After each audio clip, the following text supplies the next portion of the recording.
The views and opinions expressed on any program are those of the producers and/or the persons appearing on the program, and do not necessarily reflect the views and opinions of FRC Media, Bristol Community College, or the City of Fall River. This should be played at high volume, preferably in a residential area. I did hear that they were coming through Necessary Media. Because it's necessary. Necessary media.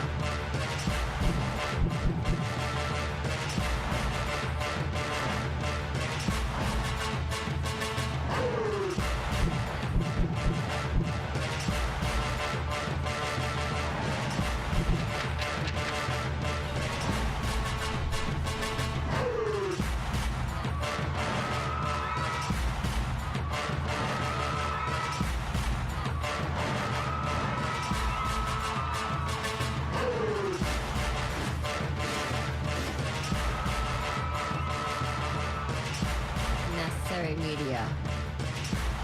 Because it's necessary. Yes. Ladies and gentlemen, we are back again. We are live on Comcast Channel 95. If you're tuning in on YouTube, make sure you subscribe. I'm going to get this one. There. I got it. All right. Subscribe right there. All right. We're going to get this thing going. Now, ladies and gentlemen, like I tell you every week, I love the support. I need the support. We had a couple people reach out to me with different things they want brought up on the show, different things I could do on the show, and I talked with them, different things I want to do with the show. To do this, I need help growing the audience because then it'll allow me to have more time to do more with. And again, I look forward to that. I have a lot of plans to be able to do things in the studio, so we got a lot coming. And I also want to semi-apologize. This past week, I have not uploaded the actual content to the YouTube channel yet. It's like 80% done, but as I mentioned last week on the show live, it was my birthday weekend, so priorities, I guess. I just pretty much let the weekend take over, and I didn't get too much actual work done on it. So, but when this show's uploaded, so again, if you're watching this live, go to the channel, look for it. There's pretty much going to be a double feature coming out by Friday. I'm going to push hard, so we're going to make up for it. Now, on this week's show, we had a city council meeting last night. I did not watch this last night. I reviewed it today. There's a lot of stuff that, and I wish I had the sound clip, I don't.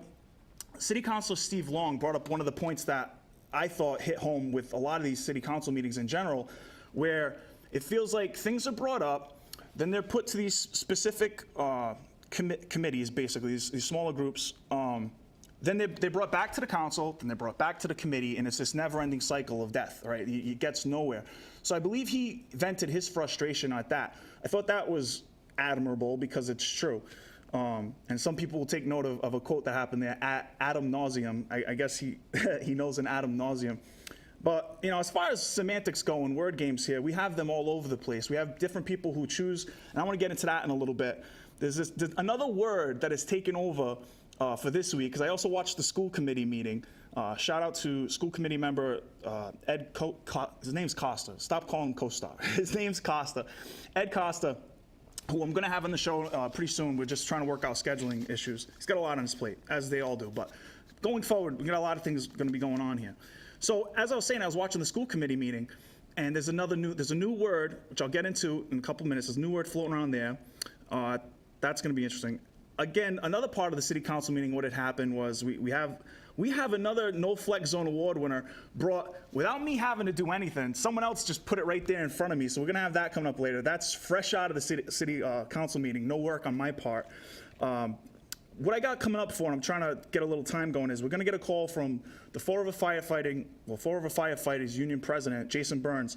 I wanted him to call in because what I noticed at this last city council meeting is a subject brought up that I don't know how many people out there, you guys, might be aware of, is that finally the fire department is getting some new equipment, which when I say we were dealing with old equipment, I mean old equipment. Like, we're talking 10 years pretty much past its due date, past its primary. And they finally got some things together to pull that through. So again, I'm gonna have him, he's supposed to be calling, we'll see how that goes. Just to clarify some things for people. So he also had something else going on today, so I appreciate him doing that if he's able to pull that off. But, so while I wait for that call, I wanted to get into one other thing that took off today. There was some breaking news that happened. So if you're unaware of this yet, we had the the mayor, Jason Correa's chief of staff, Chris Pirano, he apparently, there's a story as far as what actually happened, it could be all over the place, but my understanding and through the press release was that he's pretty much resigned and the mayor has accepted his resignation for career pursuits.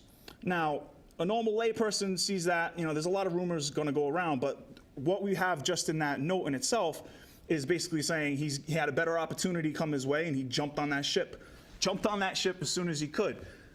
I'm not going to hate him for that, and I don't know nothing about the personal relationship that they have going on. But again, the rumor mill is out there as to what is actually taking place. I mean, we have constantly, the mayor has gotten some backlash or some heat on some issues going on, including some, again, still at the city council meeting when we're talking about the $10 fee going forward. That's one of the things to get into. I'll throw that in now. We had trying to get rid of the actual $10 fee. We had some councilors who were three, I believe it was Sean Kadim, Richard Cabaceras, and Linda Pereira. They're sticking to this for a couple of reasons, but most notably is you're going to have, again, the reoccurring theme is Rich Cabaceras is constantly drilling on he wants the numbers. He doesn't think that the budget is going to be able to sustain itself with the removal of this. This is what a lot of them are preaching. And then I know Sean Kadim's one of the people preaching that same lecture, that he doesn't think we're going to have even if we eliminate this fee, we're not going to have the money to budget, which Rich's big speech was last night. If you heard this, it was all about the children. Won't somebody please think of the children? All about the children. It's always about the children, the elderly, and the pet population, okay?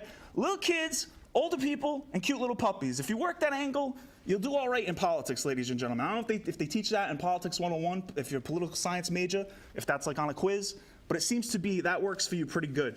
So he was going on the angle of, we're going to take away from the budget, we're going to get rid of this fee, that's going to eliminate that chunk of monies, it's going to eliminate that chunk of money, and then what are we going to do to cover the trash? So in other words, we're going to eventually have to take money that should have been for the children. Won't somebody please think of the children? It's money that he's saying should have been for the children that we're going to take and we're going to put into the trash. That's an argument, but we had some clarification later on, as we also had, City Councilor Joe Camara clarify that. Now follow me here, people, because I don't know how many people actually get this, and this is the problem. If we have the $10 fee going in, Jazel said ad nauseum,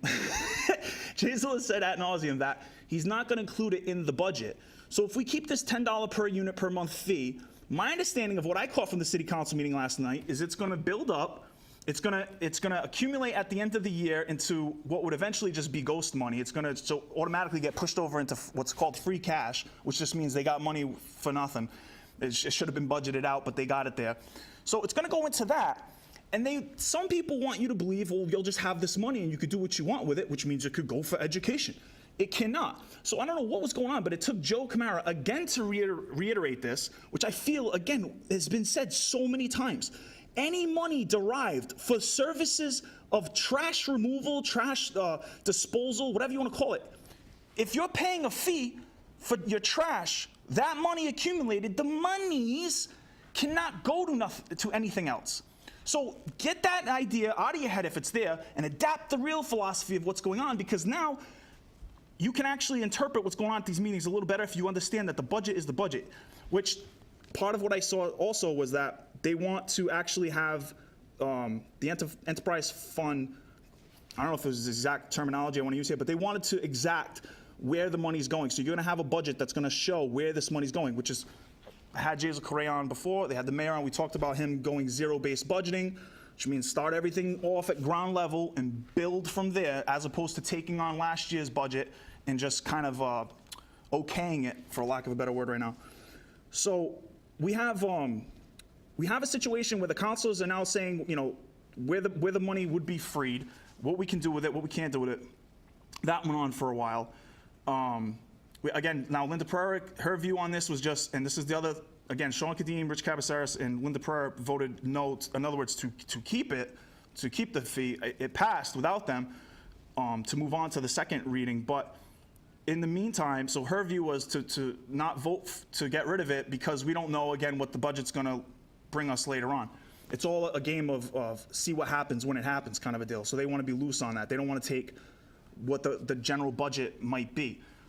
All right, hey, ladies and gentlemen, we got that caller. Hey, caller, you there? Caller? Yes. Hey. Jason Burns here. All right, listen, Jason, I don't have any theme music yet, though. I was just thinking about that. I was calling in. We got to work on that. We do. Listen, all right, so ladies and gentlemen, I got Fall River Firefighting Union President Jason Burns on. I already kind of established what I wanted you to be able to do, Jason, and just clarify, you know, the leaps and bounds we're making for Fall River fire equipment. But yeah, as far as the intro, don't worry about it. By the time I get this up on YouTube, we're gonna have something, and I'll use this going forward. So everybody was. I have all the confidence in the world in you. I know you can do it. All right, so Jason, yeah, can you clarify, because like I had mentioned, I heard at the city council meeting that City Councilor Pamela Liberty LeBeau brought up how, you know, we're finally getting this the equipment through, and I know this isn't brand new news, but I don't think many out there still might know. So could you just clarify what's exactly going on with all that? Well, what Pam was speaking to exactly is kind of brand new news. It was announced last Friday that Fall River received an AFG grant, and that is going to be a grant which is going to be able to purchase 103 sets of complete personal protective equipment for guys whose gear at this point is non-compliant. The compliancy, point would be 10 years. Once it's in service for 10 years, it's got to be removed from service, or it's viewed as non-compliant. Now, what kind of equipment are you actually talking about? Just their overall body gear, or? So you're talking everything from the helmet to the coat, the pants, the boots, the gloves, all the personal protective equipment that you'll see us wear going into a house fire, the structural firefighting gear. Everything is going to be covered by this grant for 103 members. Okay. So that's major. Right. And you know, on the big picture, I was looking back at some of my notes about a year ago, and I was talking a lot about our apparatus that we're breaking down, our SCBA that were obsolete, and there's been a dramatic change in the way we started handling the fire department and their safety equipment. We already have brand new SCBA. It came in April, beginning of April. That is the most important piece of equipment we have. There's 4 engines on their way, 2 ladders, a new heavy rescue. Every station is going to be outfitted with a washer and a dryer. That is essential to kind of pushing cancer back a little bit. Our cancer rates are very high. So yeah. If you would have told me we'd be at this point a year ago, today, I would have called you a liar, and I would have bet my next 10 paychecks on it. So. Well, I know, speaking, you know, off air about it, you've brought up that there's just been more attention, I guess, brought to it lately. So, you know, with that being a part of it, what do you see going forward now? Like, how much is that now that you've gotten this, you know, for you? What's next on the plate? What are some things we still are trying to get situated as soon as possible? Well, I think really continuing the education, letting people know what we do and why we need the resources we need. And really, I think the challenge for everybody in the fire department right now is to not get fat and happy with all these changes and all this new equipment coming our way. You know, we have to keep staying, you know, with our message and keep working so that, you know, with the bulk of those apparatus that are coming in, you know, they're 20 years old, so it was too long, you know, and you can't have that conversation when they're 18 or 19 years old. Well, you gotta make sure these people know that this equipment is going to last another 20 years. Like, I mean, it's not luxury equipment, and to be honest with you, I'm going to give you a frank answer. I don't want it to last 20 years. Right. You know, because you're 5 years past its you know, expiration date, so to speak. So we really want to start planning out long term a plan to replace things at an appropriate time and keep everybody safe, and not really hit this emergency, you know, easy button, so to speak. Right. Well, I mean, that's how it usually plays out. That's why this is a bigger difference than what's been happening, you know, as of late. Now, do you think this is something, like I said, is this going to be a continuing trend, or do you think this is just because of the amount of energy that's been brought to it? I mean, we've had a lot of buildup of we haven't gotten this yet, and we actually. Before I get to that, I want to ask you something, because as of late, we've had what seems to be, you know, an uptick in random fire occurrences. So I don't know if that played a role into people's perception, at least, of having, you know, needing something. I know that might not sound great for you guys because you got to deal with it all the time, but for public perception, I feel like there's been a couple fires as of late that, you know, they've either been oddities in themselves where they stick out to people. Yeah, there's been a significant uptick in fires and dramatic fires.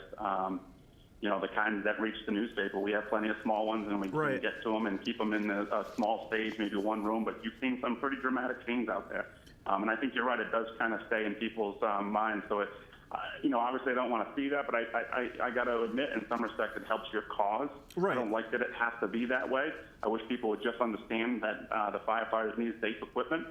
But sometimes you need some dramatic scenes to kind of, you know, reiterate that. Now, you know, whatever you might be free to say or not, just because that did pop in my head, what's your feeling on that? On these, like I said, this sporadic uptick in like they're random fire situations. They don't seem like your normal everyday, you know, accident that could have happened. And I know there's investigations going on, but is there any like word as far as like there being something weird behind the scenes of this, or is this just per season? So I'm going to give you the quick disclaimer. I'm not a fire investigator. I'm just a firefighter. But just like you said, there are investigations going on. There have been a couple fires which were significant, which were fatal, which had to do with improper disposal of cigarettes. So that caused a couple of major fires. Then you also have to look, and this is not changing, and this is why I keep bringing up what we need. Fall River has a very old housing stock. Right. A lot of these homes were built in the 1940s and 30s, and you've had a lot of people kind of do their own electrical work in there over the course of 8, 9, 10 decades. And the bottom line is, over the course of time, they become less safe. So that problem's not really going away as long as we have the housing stock that we have. And then there's arson. People, for some reason, some people enjoy setting fires. So that's out there as well. Right. I mean, I just figured we've also had, in my opinion at least, as a regular resident, I have no statistics to go off of this. I'm just telling you from what I hear, see, and you know, on my own. There's, in my opinion, in the last couple months to a year, there's been a small uptick in actual like crime, violent crime, or whatever how you want to word that. So, you know, basically what I'm saying is there's been either an influx of people coming in who just don't give a damn as much, or their priorities that they do give a damn about is in a certain genre of life that, you know, it doesn't go too well with regular bystanders. So there's been issues with, you know, shooting situations, cops raiding houses left and right. It's, again, there's an uptick in that. So, you know, kind of correlates, at least in my opinion, that you have an uptick in arson type crimes. If you're going to have, you know, drug and gunshot situations going on, you might have people who just either going along with that or something outside, they start causing fires, starting fires. And I know, though, once we get into this... That certainly can happen. And, you know, fire is a little bit tricky because things don't happen, you know, scheduled. They kind of happen in random. You know, I don't think it's crazy to think, hey, there's more people committing crimes out there. Arson could be one of those crimes they're committing more of. But like I said, fire is just so random. It could be due to carelessness. It could be due to wiring. I mean, there's so many things, and you can't predict it. That's why you need the resources there all the time. Right. I mean, you guys got to be aware, I'm assuming the same happens with the Fall River Police Department, that things get a little bit seasonal, wouldn't they? Like, in other words, around now, would you have an uptick in things like this going into warmer weather? Sometimes you see a little bit more right now. Our big uptick is usually around December. December is usually a very terrible month, December, January. What, Christmas for the tree? fire services. You know, people being careless, again, with heating and things like that. Right. You know, but certainly around this time, you know, you see a little bit of an uptick. But from my personal experience, December and January are more of the points that stand out. All right, well, I mean, like I said, I pretty much just wanted to see if I could get Jason on to explain that situation with the equipment, because a lot of people, I don't think they might be fully aware of this, because it depends how much you're paying attention. But yeah, these guys were dealing with a lot of subpar equipment. So to finally have, you know, some good things coming your way, I'm happy about it. Now, if we can keep this thing, like you said, budgeted for a reoccurring basis and not always feel like we're on that last second, you know, the 11th hour to make things happen, we'll see what happens from here on out. But, you know. Yeah, and just quickly, if I could thank everybody, this hasn't been a fire department thing. This has really been a community getting behind the fire department and talking about safety issues and talking about safety equipment. So a big thank you to everyone who stayed on top of it. People have gone down to city council meetings, called into shows, and that helps. It's not just the union thug, so to speak, who's going out there and demanding new equipment. So thank you to everybody. Jason, where are you on the union thug line? Are you at the top of that mafia? I am the local president, so I guess you could say I'm the crime boss. Right. All right, well, hey, Jason, that's all I got, I guess, for now. I'm going to try to move on with the show. But look, I appreciate you calling in, and we'll go further. Next time, I'll have an intro. I'll have this thing put together. Perfect. Thank you very much. All right, thanks for calling. All right, take care. All right, ladies and gentlemen, they heard it. Like I said, the Fall River Firefighter Union president, Jason Burns. I wanted to call in because, like I said, they've been really dealing with a lot of subpar equipment, and it has been a conversation that's been talked about for a while. So for them to actually get some things through, that's really good news, because we're talking about some serious equipment and serious issues where, like he said, they had equipment that was like 10 years past due, 15 years past due, some equipment that was 20 years, I believe they had in rotation. So it becomes difficult to try to work with this. Now, some other things I was talking about before that call came in. Specifically, the issue with the mayor, Jason Correa's chief of staff, Chris Peranio. Like I said, he resigned. The mayor accepted his resignation. There's a lot of issues as to what could be a part of it.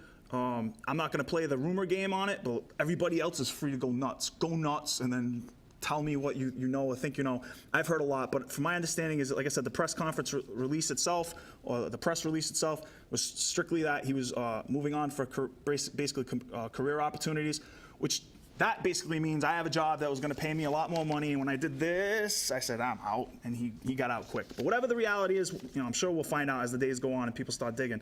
Now, before I go on with some of the show, I wanted to, I don't know if you've noticed at these city council meetings, there's this new trend going on where councilors are just handing out citations left and right for the most obscure things. I don't understand it fully. So I have my own. I think I'm going to start handing these out once in a while. I'm going to go with the necessary citation. We're going to hand out. So I have my two interns, Jake and Kelly, as some of you might know. Jake, how are you? Jake, I want to offer you this citation. This citation. Basically, what citations mean, ladies and gentlemen, is you're an outstanding Fall River citizen. That's who gets these, I guess. And they get them left and right now. I don't know what's going on. So I want to give you this citation, Jake, because somebody noticed that when you were walking your dog on the boardwalk, that you happened to bend over and pick up their poop. Now, there's a lot of people who are complaining about poop being on the boardwalk, but you bent over and you picked up your dog's poop. So for that, that's an incredible citizen. He's doing what every incredible citizen should do. And I think more people should be like him. So, Jake, this is your citation from Necessary Media. There you go. Have that. You can put that up. You can frame that. Do what you want. I'm sure your family's going to be proud, and we'll all move on from there. All right. Ladies and gentlemen, first Necessary Media citation. Also, a story that I wanted to get into briefly. I'm going to need so, yeah, Jake, where's Kelly? She's out back? All right. Kelly can do whatever Kelly wants right now. I don't need her at the moment. She's supposed to be making phone calls for me. I don't think that's going too well. But Jake's here. And Jake, I'm going to need you to do me a favor. A story that also came out this week was I caught it at the end of last week, and it's been known to me for a while anyway. But Fall River is I guess, the city's top purchaser in the lottery. Okay, we pretty much spend as much as we can on the lottery in Fall River as compared to any other city in this state. But I'd be willing to bet we rank pretty high across the nation. And the reason for that, in case you haven't figured this out yet, is most of the people who are going to play the lottery are the lower tier on the economic ladder. Why? Because they're looking at a way to jump up that ladder as quick as possible. So I wanted to point something out. So, Jake, could I have one of those scratch tickets, please? Can you see that quick? Now, ladies and gentlemen, see my scratch ticket? I'm going to scratch some numbers real quick. Because these things, people waste their money on them all the time, I feel like. You know what I mean? So I don't know why people do it. So I'm going to demonstrate real quick how you're just throwing your money away. All right, this is a winner. This is a winner. Jake, okay, I bought a $5. I just won $10 on it. Jake, do me a favor. Take that. Give me a $10. Yeah, I won $10. Give me a $10. Yeah, all right. It's Fall River, ladies and gentlemen. How the hell am I going to make it out of this place? You know what I mean? Fall River is a great place. But how am I going to make it out? Scratch tickets. So scratch this one real quick. Because I'm just going to show you. Every time, you're just wasting your money on this stuff, right? So let's see right quick. 21.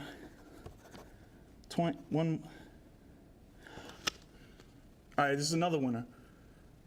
All right, now I got $20. Jake, give me the $20. Give me the $20. Just let it ride. Give me the $20. See that quick? Thank you. All right, ladies and gentlemen, forget this. You know what? All bets are off. I could be here next week. Maybe I won't. And no! No! You never win with these things. You never win with these things. Like I told you, you never win with these things. I knew it. I knew it. I knew it. You try to teach people. That's the problem. You never win with these things. Never. So, what happened, I guess, Fall River again, is the top of the pyramid, Illuminati confirmed, the top of the pyramid when it comes to buying the lottery. That could be in scratch tickets, I'm sure, which in itself, ladies and gentlemen, is a side topic, which again, if we can get this show to an hour, I can get into these segments, but the lottery in general is pretty shady if you think about it, okay? So you can gamble as long as the government says it's okay. If the government says you cannot do that, you cannot do that. But if the government gets a cut, it's okay. And they love scratch tickets, ladies and gentlemen. Now, so that was that little side piece story. I want to get into, while I have time, so I'm not rushing as much, I wanted to get into something real quick. We're going to get into the No Flex Zone Award of the Week. Let's go right into that, can't we? No Flex Zone Award of the Week. Yeah. I do have a different question, Mr. President. I noticed in the room there are 4 Jake. police officers at this council meeting. Jake, No flex zone. No flex zone. They know better. They know better. all right. Before I even get started, Jake, give me that back. Give me citation, no more. See, ladies and gentlemen, I gave him a citation for being an outstanding Fall River citizen. He picked up his dog poop at the boardwalk. Something all citizens should do, okay? And he immediately turns around and he drops the ball on my No Flex Zone Award. So, Jake, you're now gonna have to earn another one, okay? Easy come, easy go. But no, ladies and gentlemen, so that is the No Flex Zone. You are in the No Flex Zone. The No Flex Zone is a zone where you do not belong flexing. And by flexing, I mean doing anything you're not supposed to be doing in a place you're not supposed to be doing it. And this week, ladies and gentlemen, like I said before, I had a No Flex Zone winner provided for me. I didn't even have to do anything for this. So now, Jake, I think we got some video footage. Can we go into the video footage? I do have a different question, Mr. President. I noticed in the room there are 4 police officers at this council meeting. Is there a reason, were they asked to be here? Well, police officers have been asked to be here. I don't know that 4 have been asked to be here, but that's not on topic, so. Point of order. Point of order, Mr. President. I appreciate that, so. I just, well, the Notify only my reason I'm counsel. saying this is because I'm curious whether we're tapping into their overtime account or we're pulling them off the streets of the city, because I know police officers have been in council meetings. There's been times when I've had them be here, but I think 1 is sufficient. If there are not an overtime and we had to call them in for that, I would suggest that they can go back to patrol the streets if that's where they're coming from, because sometimes they do that. So Yeah, I just don't think there's a reason for 4 of them here. So with that, I yield. Folks, It's necessary to clap. folks. But make it clap. Folks. Okay. Now, as time's running out here, again, I gotta bang out as much as I can. I wanted to bring this up because the No Flex Zone Award winner goes to whoever actually called the chief of police. My understanding now, anybody can correct me if I'm wrong, but here's my understanding. The council president would have had to have asked the chief of police to send these. There was 5 officers, my understanding there, 5. So he would have had to have asked for the chief of police to send 5 officers down to do this. So any other thing, again, if you could correct me if I'm wrong, I would appreciate it. But that's my understanding. So the No Flex Zone winner, the No Flex Zone Award winner goes to, if that's true, Sean Kadim or anybody else, if I'm wrong, if somebody else did this is responsible, whoever actually called to have 5 police officers standing in the city council chambers. For my understanding was, there was they had an organization outside there, okay? They were picketing with signs and whatnot. It was the magical ladies that like to clap, as people were gonna refer to these people as. Okay, these respectful women who go there every meeting and try to give their 2 cents. They've been getting a barrage of hate from certain city councilors. They went there, they had a protest, they did what they wanted to do. They called out 5 police officers. No Flex Zone Award winner of the week. Ladies and gentlemen, that's gonna be the show. I wanna thank everybody for tuning in. Make sure you tune in again next week. Peace, love, gossip, all that stuff. Thank you. Thanks, ladies and gentlemen.